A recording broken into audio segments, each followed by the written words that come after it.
Yeah, how you doing today, Biff? I cannot complain. No matter what is going on, I'll never be that person. And yeah, I noticed that about your vibe, your spirit, and everything. And even like you recently broke your wrist, and oh, nice pink cast. I know. Yeah, it's been, it's not the actual bone that breaks. It's all of the hospital things. It's like just the things, the lymphedema in this arm from, it's better now, but this is like a volleyball. And it was like, and then I had lymphedema because this is my breast cancer side. And so my lymph nodes don't behave. And things like getting a blood clot from the IV catheter and things like oh my God. Other stuff. And all it does is make me think about people who are languishing in hospital. It's amazing how multifaceted and tiered even that our healthcare system actually is. And people can be more successful as patients and less successful just based on some really simple things. And it just makes my brain work in a way because I don't know, I'm a bit of a healthcare nut. Yeah, and on top of that too, it's I think it's powerful to just have that perspective and like think of bigger pictures of things and everything. Even like when I messaged you, like wishing your arm well, you said the most Biff thing to me back. You said, "Well, thank goodness I can still kickbox," which is like I'm gonna keep going. Like I'm beyond. Oh yeah, that's all I thought when I broke my wrist. Literally, all I thought was about kids in Yemen. Like, no lie, that was my first thing because my partner, Snake, had to pedal like 6 kilometers as fast as he could to go get the Jeep to come and pick me up on the side of the road.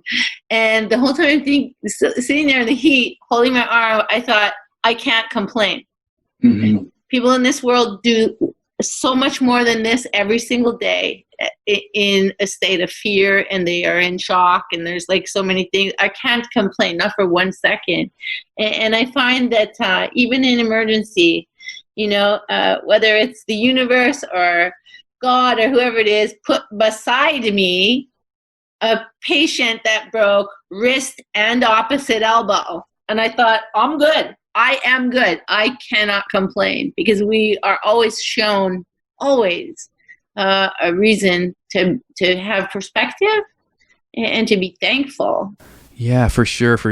But a lot of people, they don't have that perspective to look at the bigger picture. Sometimes they'll get a wrong coffee order and then they're just like, fuck today, like, and they're all online. Oh my goodness. And the internet is alive with videos of those people having their meltdowns, which I feel really bad about because honestly, that is a very vulnerable moment for a person to lose their cool.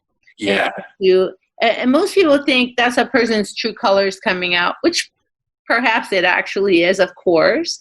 But I always feel super embarrassed for that person and think, if we all knew we were like being filmed, wouldn't we respond differently? Wouldn't we want to be the picture of our best selves and not our worst? Yeah, for sure. It's just remarkable. And now, good kids like you and me are becoming very accustomed to seeing these meltdown videos constantly.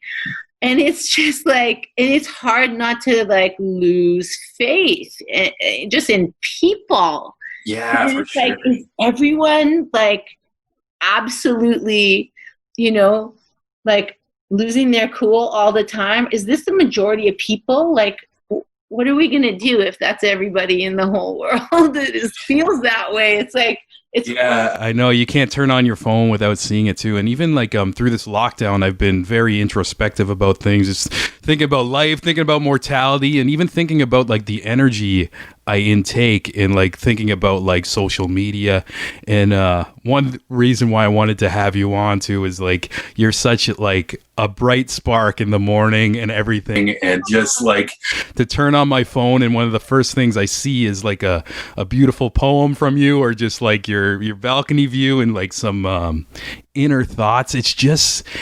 It's such a nice like balance from. Oh, I'm so happy. That's good. A lot of my friends and family unfollow me. Yeah, like, some people like you're so like, what's the word, like a pessimist or whatever, where they just like don't, I don't know, they think it's kind of like silly, but like yes, I've been even like, yeah, I've been listening to like all these like different studies too about how your brain works too, and like if you're like taking too much like negativity or watching the news so much, it produces actually like something they call like dark matter. And I'm no scientist, but it actually like will start dragging you down and like make you focus on the negative too, when really like in life, I know the world's like kind of on fire right now, but if you look around, like you go outside, you might see like a flower, the sun's just shining, and it's just, I don't know. And I find you just wake up and you have that perspective, and it's nice that you use your social media platform to also share that perspective, because I think the vibes are infectious. Oh, I'm so happy. I mean, I've been on Twitter for, I guess, since 2009. And the year that I was originally the Her Royal Majesty's Records offices that basically put Twitter on my BlackBerry. And because at the time, all I ever had was a BlackBerry. I didn't even have a computer. And I was horrified. I didn't even text people. I was like, why would I ever do this? Like, why on earth would I do this? Because I think we had MySpace or something. And sometimes I would like put my cartoons on there and stuff like that. But with Twitter, I found that at the time that I started it, I was going through cancer treatment. And I was in a unhealthy relationship in my personal life at the time. And I was also pressured to continue working through my treatment. So there was a lot going on for me, just kind of emotionally. And I found that I would tweet out my affirmations, and it just made me feel better, because that's what I was projecting into the world, no matter how I actually felt, which a lot of the time was super lousy. And I thought, well, this is how it's going to be. This is the only thing that I can control. The only thing I can actually control is what I'm putting out into the world. So even if, things are absolutely horrible, even if they are absolutely insurmountable or whatever the case, I thought no matter what, I will never put that on social media, because I control what I say. That's the only place I can control myself. And a lot of people, especially nowadays, the way the world is, people think it's disingenuous in a way to always be positive. And I always say, no, if I'm not on Twitter, it's because either I have a migraine or something is going on in my personal life that I can't lose focus on. So I just don't go on social media. I used to take one day off a week, basically. And that kind of has changed in the last year, and it waxes and wanes. Yeah. I was in the hospital for a few days, so I didn't tweet those days. But what I found in 2012 was when I was in emergency hospital in Vancouver for, I think it was about 11 or 12 days, nobody noticed. And I went, that is a lesson for me when it comes to things like social media and our perception of ourselves. And it's not that I was like, oh, it doesn't matter or anything like that, but I just thought that's a really good lesson for me to always remember that the sky is not going to fall if I need to take a personal minute away from the computer. I don't have to announce it. I'm going to step away from social media, which is very popular for people to do when they're overwhelmed. And I think that's healthy. Yeah, I agree. But I've never been that girl. So I find that, sometimes life is not predictable. You know, if you're I don't know, if your car gets towed or if your dog gets sick, it's okay not to go on the computer that day. Yeah, You know, for sure. it's actually okay. And I think the same is true for the negative news feeds and people getting overwhelmed and stuff. I think it's okay to just step back and just like take a breath. Yeah, I agree too, and I feel like I don't know, like there's some things we should be like diving into and fighting the bigger fight and everything, but if somebody gets overwhelmed and just feeling off, it's okay to breathe. It's okay to tell a joke. It's okay to turn off your phone, watch a movie, go outside or whatever. Where I feel like I don't know, sometimes people like they'll say like, "Oh, how can you be so like happy or making jokes about this when the world is going down here?" And it's like, I don't think that's right to do, because we're humans and we experience all emotions and everything. Yeah, and it's also about coping techniques. Yeah. You know, everybody copes in a different way, and the only way that we're going to be able to sustain you know, whatever it is that we're doing and working on and working towards or fighting for, the only way we can sustain that in the long term is by staying healthy for ourselves, so that we keep that energy. You know, it's kind of self-protective. Yeah, your health is everything, and I think sometimes like people will get caught up in the pressures of the world or what they think people should be like view them as or whatever. And even like as I preach this, I'm not perfect with that either. Like one thing I noticed is kind of losing momentum with doing the podcast every week. Well, it's hard. Think about like, okay, like things are okay if I stop for a bit, you know? Like, yeah.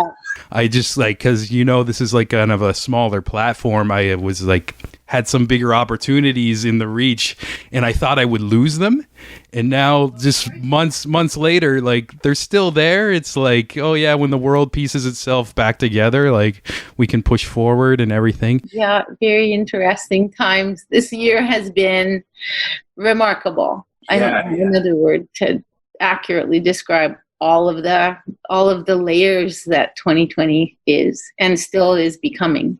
Yeah, definitely. And you're one of the artists who had probably like one of the last Canadian tours before the lockdown. Am I right? Like it's like a week before yours ended or whatever. So I'm glad you got that that one in there. So because like who knows like when like you're gonna be able to tour again or whatever. Everything's kind of like in the unknown. Yeah, absolutely. The acoustic tour ended on March 8th. And that was very lucky for Snake and myself, because I love performing acoustically. It's like doing a play every night. We do a book reading, and I basically torture him, and he drinks wine and cries. He doesn't. I cry, actually, with every song. But we had a rock tour that was supposed to be in April, and that was postponed until the fall. But, you know, now as everything is still unfolding, you know, I can only hope for the best. The restrictions are, they're kind of varied across Canada because different provinces have experienced different things with the pandemic.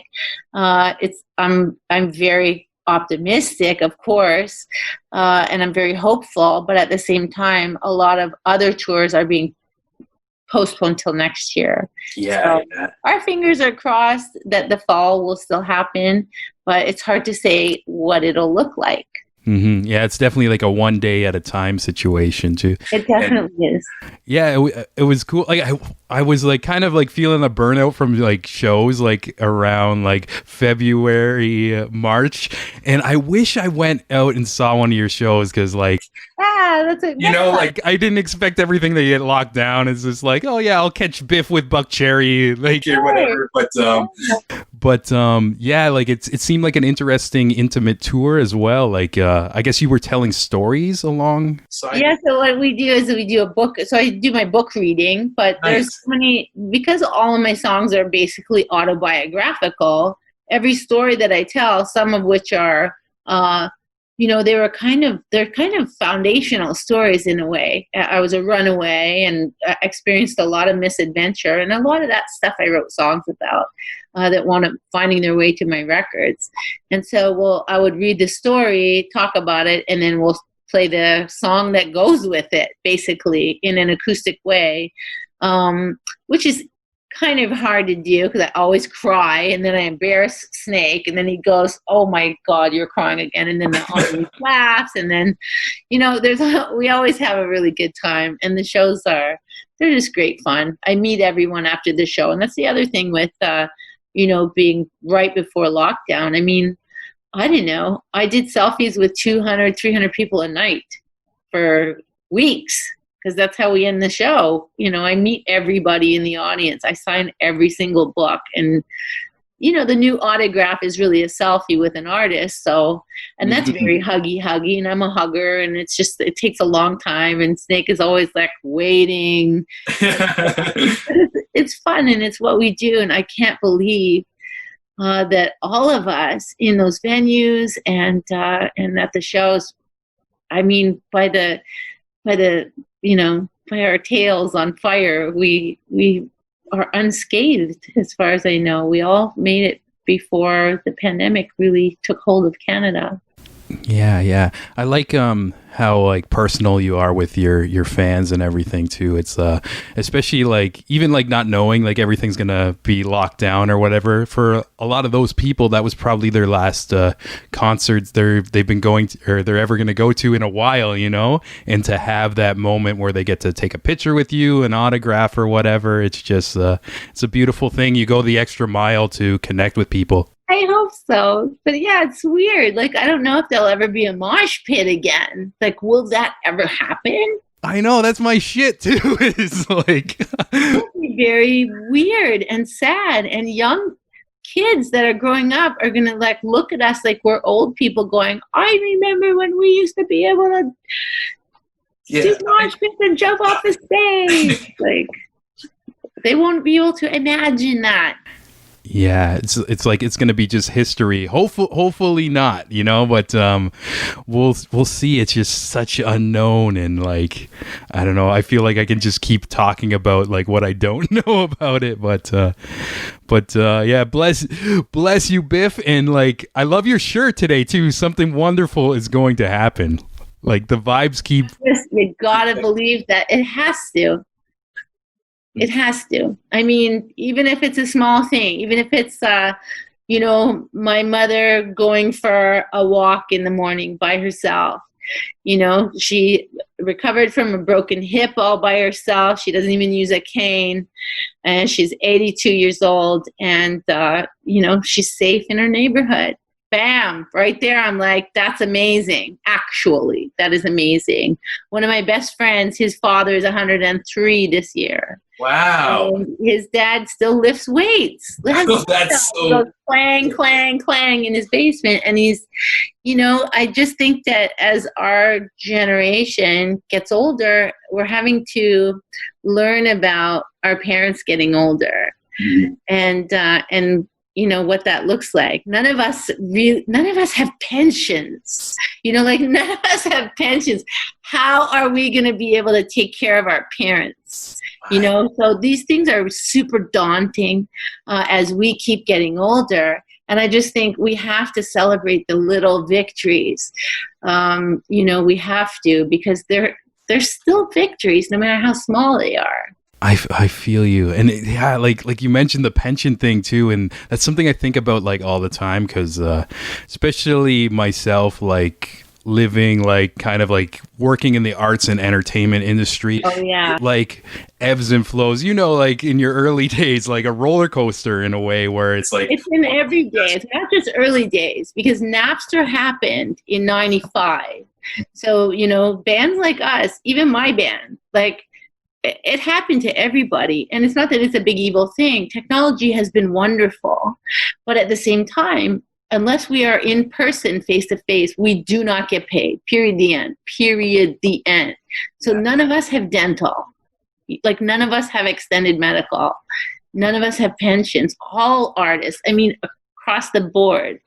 And I think that, in many ways, people are like, well, it's kind of serendipity because it forces artists to play for the joy of playing. And then there's a lot of us that go, yeah, dude, we've always played for the joy of playing. Like it's never been a windfall.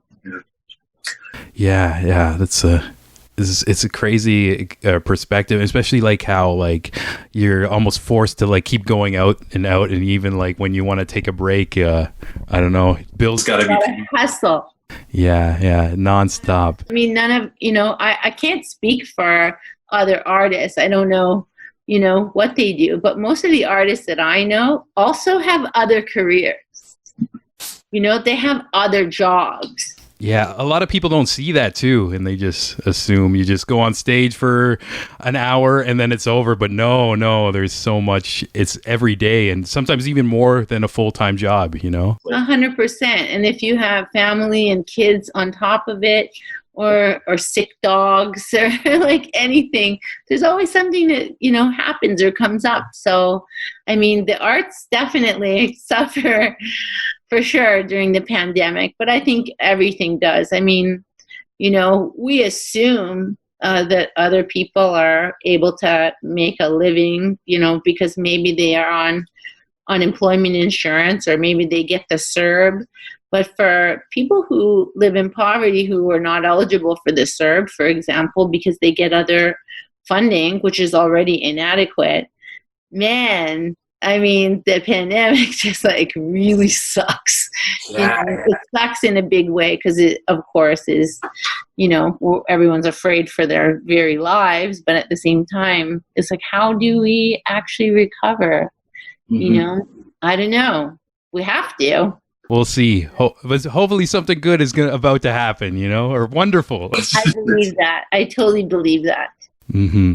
Yeah, and also like it's interesting how the technology keeps changing and moving and just like different apps, different things like Spotify, and then it's like all these. I know there's like a new streaming service called Caffeine, and they're kind of taking over like the hip hop world, and it's like as an artist, where do you go? And it's like, it's the Wild West. And it's also like, in a way, like we're back in the day, how I got exposed to you, Bif. There was like the radio and much music. Yeah. And like, I guess like nowadays, like it's easier if you're unknown to try to move through the waves. But I find with like a lot of like big or like artists who hit the mainstream, there's almost like too much coming at everybody, and I'm even missing like new songs from my favorite bands. I'm like, oh, they made an album. Like, why haven't?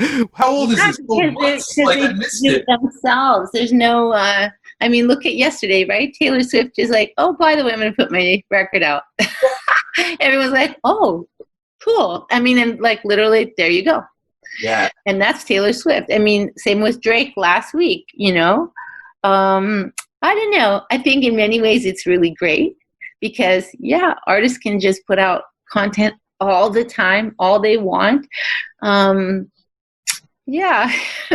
How is that bad, Mm-hmm. But I don't know. Sometimes it does definitely seem like an echo chamber in a way because, yeah, how do you get it out there when you're competing with 20 million bands. Yeah, you're competing with all the other people who maybe are paying to boost their post every time, which is actually extortion, is how I see it.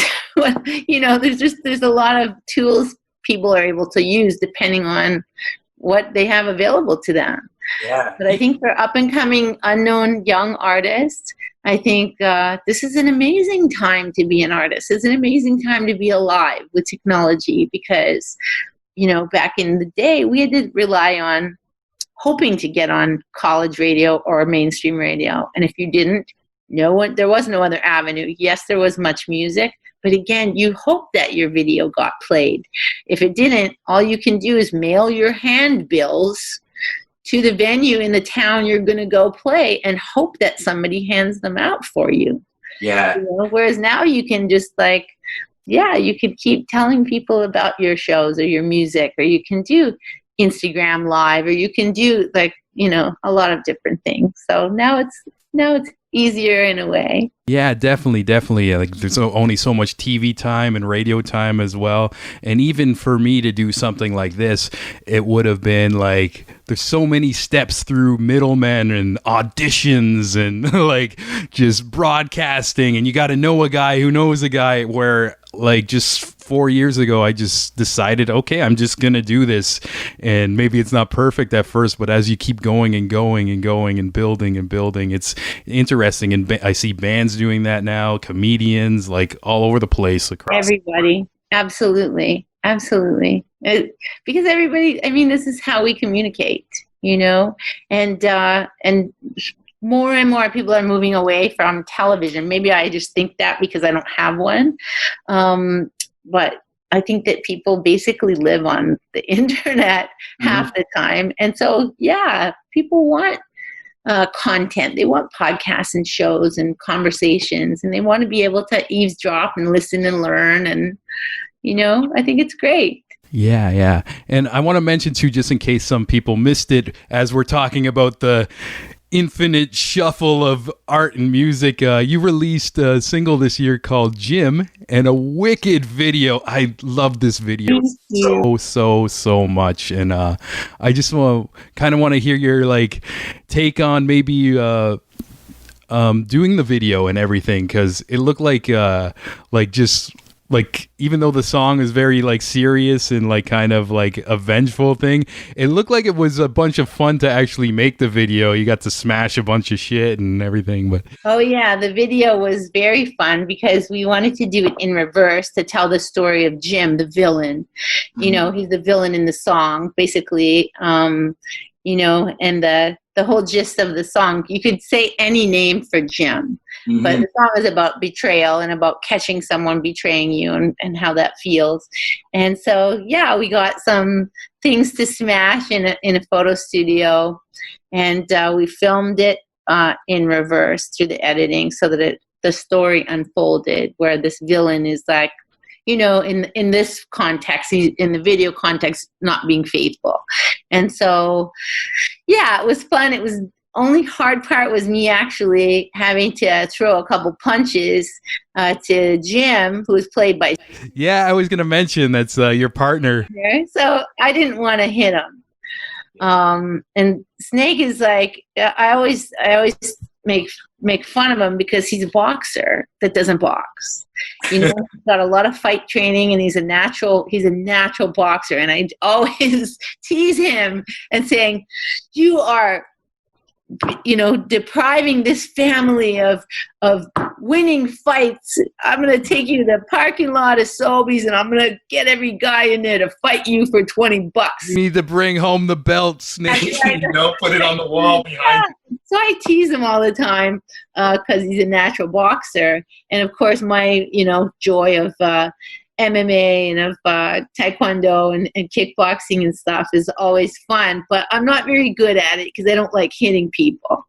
I'm fine with patterns. I love patterns and stuff like that. I love the sport, but I'm not the best sparring partner ever because I just don't want to ever hit anyone. And so I would be a terrible fighter, but at the same time, it's fun. Yeah, and good exercise, good for the mind too, like learning all. It's really good, and the more that the older I get, I find that I think more and more that kids and women, probably men too, but kids and women really need to know self-defense in this world.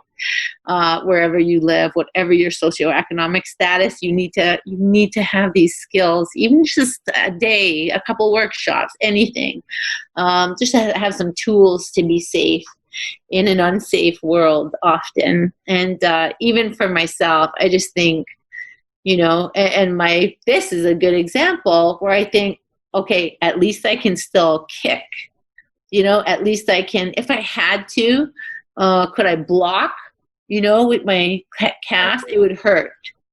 But I'm right-handed, so I'm very lucky in that way that it was my left. But I just think, what does a person do if they are absolutely cannot defend themselves or they're vulnerable? I don't know. I'm always thinking about stuff like that, and that's what makes me think. How do we defend ourselves? Definitely. And like, yeah, even like I tried to do some jujitsu classes, and grappling? Yeah. That's very dangerous for your neck. And I was all excited, and especially like I listened to like a lot of like other like shows where people talk about like the beneficiaries of like jujitsu and for your mind, body, and everything. And I kind of went into it as a workout, and I don't think this teacher was like the right person for me, but it was such a funny, awesome experience for like all the wrong reasons. It was almost like out of the movie The Karate Kid, and if I were to walk into the Cobra Kai gym, because this teacher was like, he was like a villain, and he's like, oh, we only build champions here, and just like, he's like, if you're not ready to like fight, like you shouldn't be in here. Where I'm like, oh, I just wanted to have a little workout or whatever. Yeah. But it was really intense. But I'm like, I only did the one class. And I'm course, I can see why. I would have too. Yeah. But there's lots of benefits. And, things like martial arts, just like a lot of different sports that are ancient and traditional. I think that it can be for all ages, all skill levels, and it's for life. Just like yoga, martial arts is for life. There's a lot of mind-body connection that's traditional in all of the different martial arts art forms, and the popularity of mixed martial arts competition is so popular that now there's 1 million schools with, as you found out, 1 million instructors. Yeah. And the same is true in the yoga world. There's 1 million instructors, and you just have to find the right fit. Yeah. Just bob and weave and find your right one. And one thing I'm learning about this like lockdown too, it's like I'm starting to get a little more active, a little more exercise in, because good. I feel like with my work schedule prior, like I would always be tired, like mentally, and then it would cause me physical tiredness and not wanting to go out. But now I fell into a routine where I wake up in the morning and I just go for a run, and like, good. Lots of people who know me are probably going to listen to this and be like, "What the fuck? Who is this guy?" It's not the same Sean. That's amazing. It's like, that's because it's summer. Yeah. Hopefully I can carry in the winter, because I'm finding there's benefits of like when you wake up and you kind of like exert your body a bit, I don't know, I just start feeling more connected to humanity in a way, It's like you feel 100%. Like you're just like the pain in your joints and stuff. I start feeling alive, and it's the best way to kick off my day. And then alongside, usually after my run, I'll open my Twitter and there's a nice like Bif message there. Good. Do you have any like up early? Yeah. Do you have any like routines that you do in the morning besides doing those type of posts? Or? Oh yeah, for sure. I mean, usually we're both up by 5. So I like to do, I meditate in the morning, or I do my stretching, which mostly is yoga asana. However, I used to go to the gym in my building before the pandemic hit, and my gym obviously has been closed for several months. And well, I like riding my bike with Snake. We both have BMXs, so we love to do that. That's so cool. Obviously, I won't be doing that for a little while. If I was a millionaire, I would get like a Peloton or whatever those bikes are called that all the fancy people have, but in their home. But, we live in an apartment. Where would I put that? I've always been a gym rat, always. Since I was in high school, I've always loved weight training. I love lifting weights. I love gym culture, and that's just how it is. So I really look forward to being able to get back to the hack squats and the bench press machines and everything. That's my happy place, definitely in the gym. Headphones in, 60 full minutes every single day, just with my, Turkish disco in my ears and just go. I love it. I've never really gone to CrossFit or anything like that, although I'm sure that type of calisthenics and training, high intensity type of stuff, I know that it makes a big difference for people, but it's super expensive. So that's why I've never joined any. And the same goes for yoga classes. I did them for quite a while. Over the years, we've probably been practitioners of Ashtanga yoga and Kundalini in a great variety for, 30 years. But again, it became like, how could I justify how expensive these classes were, even though I love being in a room full of other people practicing. For me, it just always seemed like I was being a hypocrite if I'm going to be trying to, speak up for people who are looking for justice when it comes to poverty and working towards anti-poverty work in Canada. I just thought I can't be a hypocrite and try and advocate for people who need a louder voice. And then I'm like, doing all this luxury stuff. I don't know. It just, to me, it felt like I couldn't do it. And so I don't go to any of those things, but I do like lifting weights a lot. Yeah. I find too, it's like, even like I was thinking about like taking classes here and there too, but sometimes I just got to listen to my body and go at my own pace. Like I find when there's like a scheduled time, it's like, sometimes I'm going to bail out on it. I'm sorry. And then it's like, why am I paying for this? So it's almost like better to do things where like, if you get a gym membership or just find a track around your place and just. Yeah, it depends on the phase you are in your life. I find that sometimes it's really imperative that I'm a part of a yoga school or a martial arts class or something. Really I do need that structure sometimes. But again, like yourself, I like the morning. That's when I find that when the world is more quiet is when I like to do my different. Yeah, I feel that too. And it's just something like I recently learned. I'm waking up at times I used to go to bed at, Biff. And that comes with age. Yeah, I know. I mean, mostly it does. Yeah. It's, I don't know. It's just, it's nice when everything's still and just, yes, and there's like, you see some wildlife I notice now. It's because like, we're like in the Toronto area, it's like right when the afternoon hits, like it's so busy and noisy and just all those like creatures and everything just hide all day because they're probably frightened. But I noticed like even like the other week I sent you like a video of this squirrel that was like half fuzzy and half like yeah. And it's just like I'm finding like all these random like animals that I didn't even know were like in my neighborhood. So that's amazing. Yeah, it's nice. Actually, you're inspiring me. I got to do something with the backdrop here. I love all your posters. Well, you know what? I try and change it up, and it was basically, it was as a response to doing Zoom interviews and stuff like that. It became more frequent, and I just thought, so many times I look at, and your background is nice because it's simple, it's clean.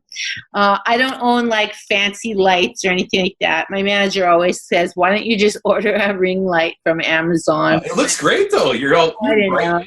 Yeah, I'm just at my table, and like this is Snake's guitar wall, and it continues. So you see all his guitars now. Oh, cool. So it used to look, and this is a guitar here. And then, it used to just be guitars, but I had to like put my stuff up that I wanted to have up every day, stuff that I thought was interesting. And I don't know, I just thought it was better than like some of these things we see on the news where people are talking on Zoom or Skype or whatever the case.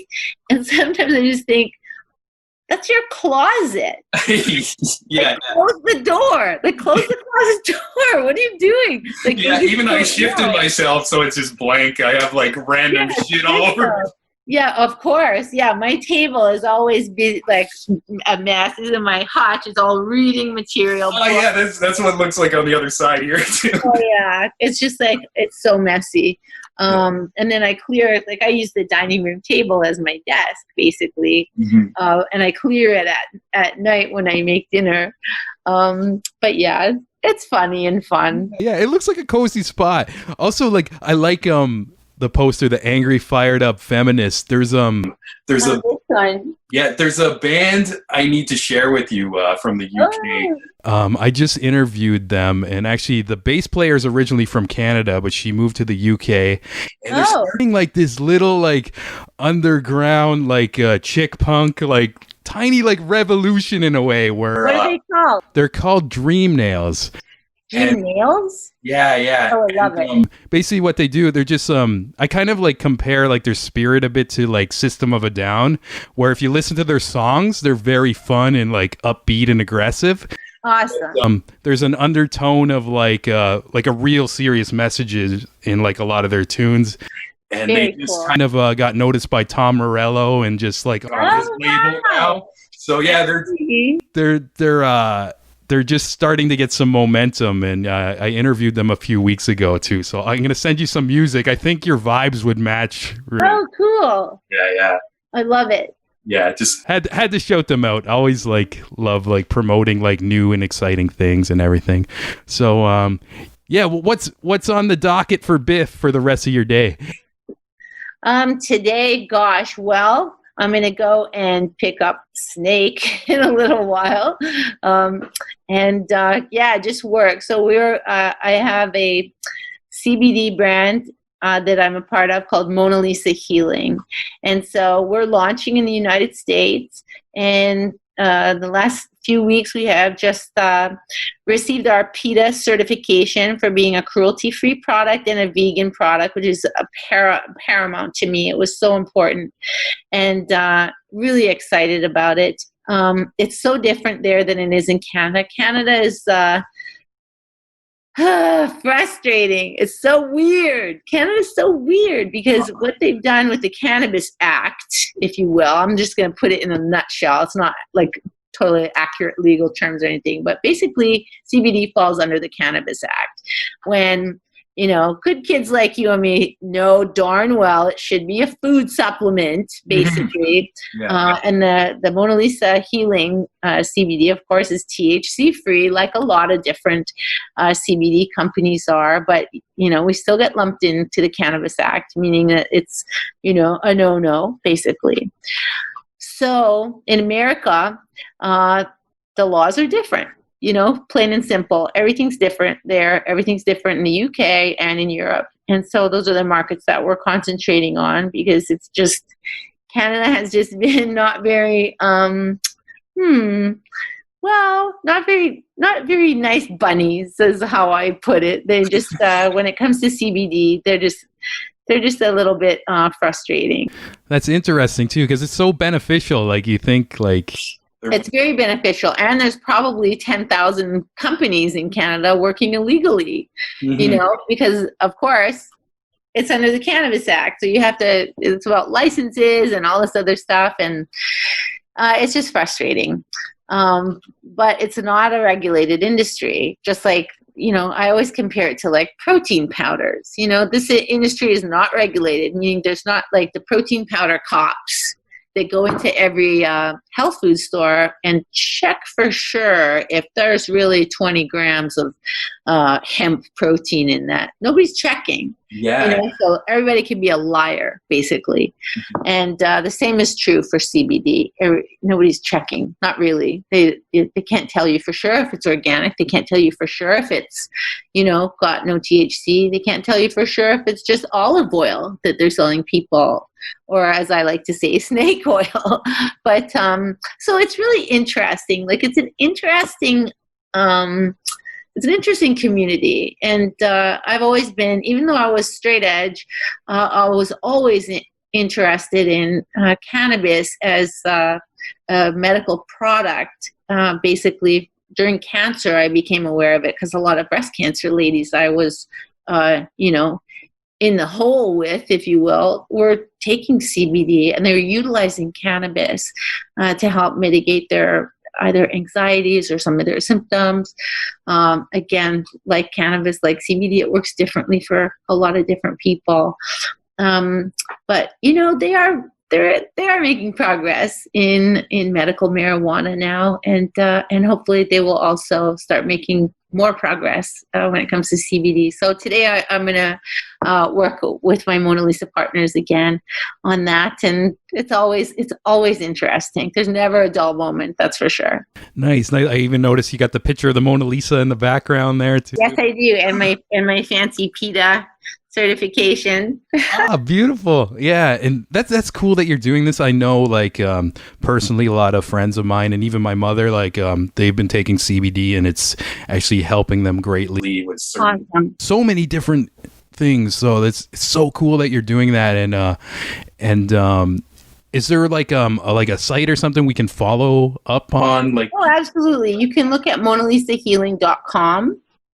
And find out all about it. And even on PETA has a website, which is their PETA Mall. We're featured in the PETA flyer. And it's just exciting. And the truth is, your mom, like my mom, who is dealing with arthritis, as she gets older, dealing with different anxieties, sleeplessness, stuff like that. A lot of girls that I know who are either dealing with either period pain or menopause or headaches or anything like this, a lot of them are taking CBD to help them with these things. I take it for my joints. If I take CBD, I discovered I could do 200 lunges in the gym. Like literally where I couldn't when I was 21, I couldn't without knee pain. So it's like, to me, it was astonishing. And Snake, who he had a problem sleeping, like a lot of dudes, he just took Unisom all the time. I know, I must know 10 dudes who just buy Unisom and just take it all the time. It's like, yeah, but you're not supposed to take it all the time. Shouldn't there be something else? Yeah. And so, CBD has really helped with his sleeping and stuff like that. And it's not like he's stressed out person or, a mad scientist who's awake all night thinking of, inventions.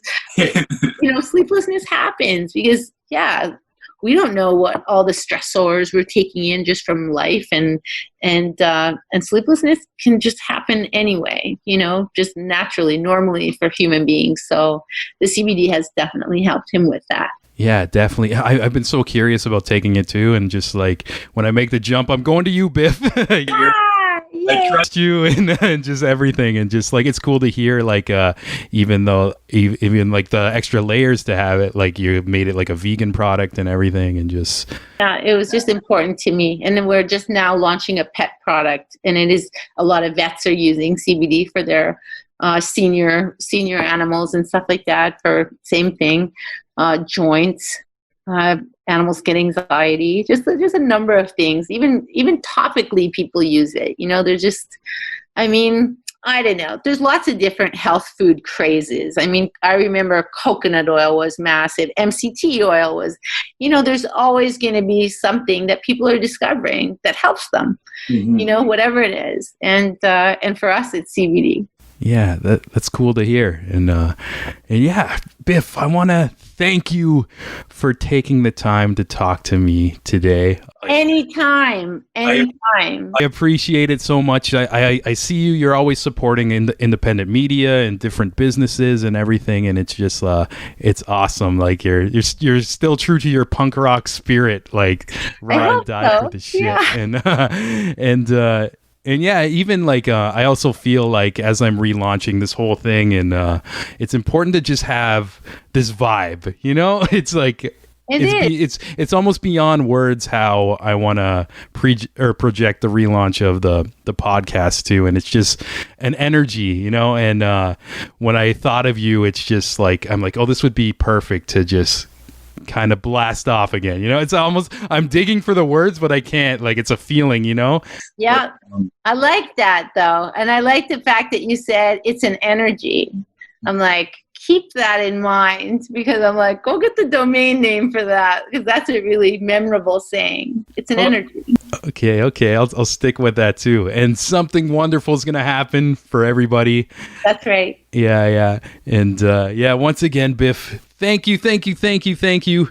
Much love. Like, even beyond doing this, for the energy you project every day, every morning. I see your posts. I love it. Everybody follow Bif on the Twitter, on the Instagram, on the Facebook, everything. And just kind of like I mentioned at the beginning of this interview, it's important to, I know, intake these type of vibes, especially in the climate we are right now. It's like, I think of your brain as almost like if you think of it as your stomach, like, what are you intaking? Like, good food or bad food? Like, after a while, you take a lot of bad food, you're going to get sick. But I don't know, if you're just taking like some good vibes from positive people in your life, it helps. I'm saying this because it's been helping me, and hopefully to just kind of pass on that vibe to other people. But once again, love you, Bif. Thank you so much. Hope you have the best day ever. Good luck with everything with the CBD stuff. Hope the risk gets better. And have a great weekend. We'll talk soon.